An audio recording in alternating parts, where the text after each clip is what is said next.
সালের ১৩ নভেম্বর ঢাকা সেনানিবাসের শহীদ মইনুল রোডের বাড়ি থেকে এক কাপড়ে বের করে দেওয়া হয়েছিল বিএনপির সাবেক চেয়ারপারসন খালেদা জিয়াকে। এই ঠিকানায় জীবনের শেষ সময় পর্যন্ত তার সঙ্গে থেকে গেছে। উচ্ছেদের পর আর কখনো সেখানে ফিরে না গেলেও মৃত্যুর আগের প্রায় ১৫ বছর তিনি ওই ঠিকানাকেই নিজের আবাসিক ঠিকানা হিসেবে ব্যবহার করেছেন। ত্রয়োদশ জাতীয় সংসদ নির্বাচনে দিনাজপুর ৩, বগুড়া ৭ ও ফেনী ১ আসনে প্রতিদ্বন্দ্বিতার জন্য নির্বাচন কমিশনে জমা দেওয়া হলফনামাতেও একই ঠিকানা উল্লেখ করেছিলেন তিনি। হলফনামায় খালেদা জিয়া লিখেছেন, ঢাকা সেনানিবাসের ওই বাড়িটি তার মালিকানাধীন নয় এবং বর্তমানে তার দখলেও নেই। তবু রাজনৈতিক ও ব্যক্তিগত জীবনের দীর্ঘ অধ্যায় জড়িয়ে থাকায় ওই ঠিকানাটি তার পরিচয়ের অংশ হয়েছিল। শহীদ মইনুল রোডের ৬ নম্বর বাড়িটি শুধু একটি বাসভবন নয়, বরং বাংলাদেশের ইতিহাসের বহুল গুরুত্বপূর্ণ ঘটনার নীরব সাক্ষী।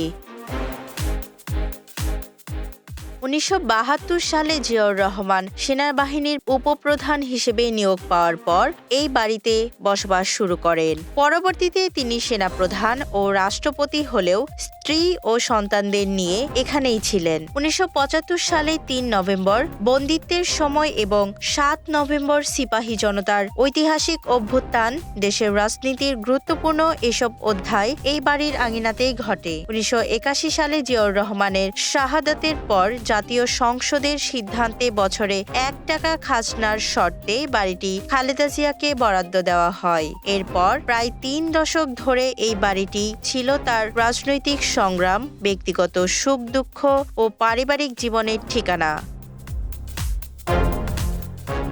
২০১০ সালে সেই স্মৃতিবিজড়িত বাড়ির অধ্যায়ে হঠাৎ ইতি ঘটে।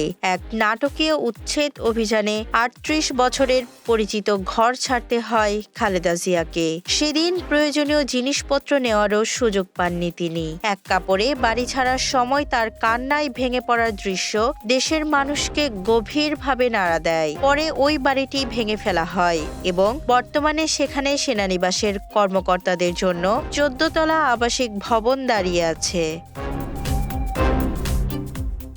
হলফনামা অনুযায়ী খালেদা জিয়ার বার্ষিক আয় ছিল ১,৭৬,১৬,৫৮০ টাকা। এর মধ্যে বাড়ি ভাড়া থেকে আয় করেছেন ৯০ লাখ টাকা এবং শেয়ার ও বন্ড থেকে পেয়েছেন ৮৬,১৬,৫৮০ টাকা। ২০২৪ থেকে ২০২৫ অর্থ বছরে তার পরিশোধিত আয়করের পরিমাণ ছিল ৬৬,৬৫০ টাকা। অস্থাবর সম্পদের হিসাবে তিনি উল্লেখ করেন, তার কাছে নগদ ছিল ৭,৪১,০৭৫ টাকা। বিভিন্ন ব্যাংকে তার জমা ছিল ১৩,৯৩,৭৫,৩৫৬ টাকা, যা ৫টি ব্যাংকের ১২টি হিসাবে রাখা ছিল। সঞ্চয়পত্র, ফিক্সড ডিপোজিট ও ক্রিপ্টোকারেন্সিতে তার বিনিয়োগের পরিমাণ ছিল ৭,৮৫,১৪,২২৯ টাকা। এছাড়া তার মালিকানায় ছিল ২টি জিপ গাড়ি, যার মোট মূল্য ধরা হয়েছে ৩৫ লাখ টাকা। হলফনামায় তিনি আরও জানান, তার কাছে ৫০ তোলা স্বর্ণ ছিল, জহরত সহ।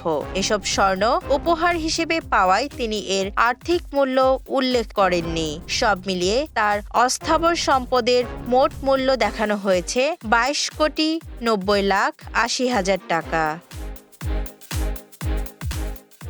স্থাবর সম্পদের বিবরণীতে খালেদা জিয়া লিখেছেন, তার নামে ২টি অকৃষি জমি রয়েছে, একটি ৮% এবং অন্যটি ১৭.৬৮%। পাশাপাশি গুলশান অ্যাভিনিউয়ের ১৯৬ নম্বর বাড়ির ১/৩ মালিকানার কথাও তিনি উল্লেখ করেছেন, যেখানে তার বড় ছেলে তারেক রহমান বসবাস করেন। ক্যান্টনমেন্ট এলাকায় একটি বাড়ির কথা উল্লেখ করলেও সেটির মালিকানা বা দখল বর্তমানে তার কাছে নেই বলে জানান তিনি। তার স্থাবর সম্পদের মোট মূল্য ধরা হয়েছে ৫০ কোটি টাকা। স্থাবর ও অস্থাবর সম্পদ মিলিয়ে তার মোট সম্পদের পরিমাণ দাঁড়ায় ৭২,৯০,৮০,০০০ টাকা। হলফনামা অনুযায়ী তার নামে বাড়ি ভাড়া বাবদ একটি আনসিকিউরড ঋণ রয়েছে, যার পরিমাণ 1,82,00,000 টাকা। পেশা হিসেবে তিনি লিখেছেন রাজনীতি এবং শিক্ষাগত যোগ্যতা হিসেবে উল্লেখ করেছেন স্বশিক্ষিত। উচ্ছেদের সেই বাড়ির ঠিকানায় জীবনের শেষ পর্যন্ত বয়ে নিয়ে যাওয়া আর হলফনামায় উঠে আসা সম্পদের এই বিস্তৃত হিসাব সব মিলিয়ে খালেদা জিয়ার জীবন, রাজনীতি ও ক্ষমতার টানাপোড়েনের একটি দীর্ঘ ও নীরব ইতিহাসই যেন ধরা পড়ে এই নথির পাতায়।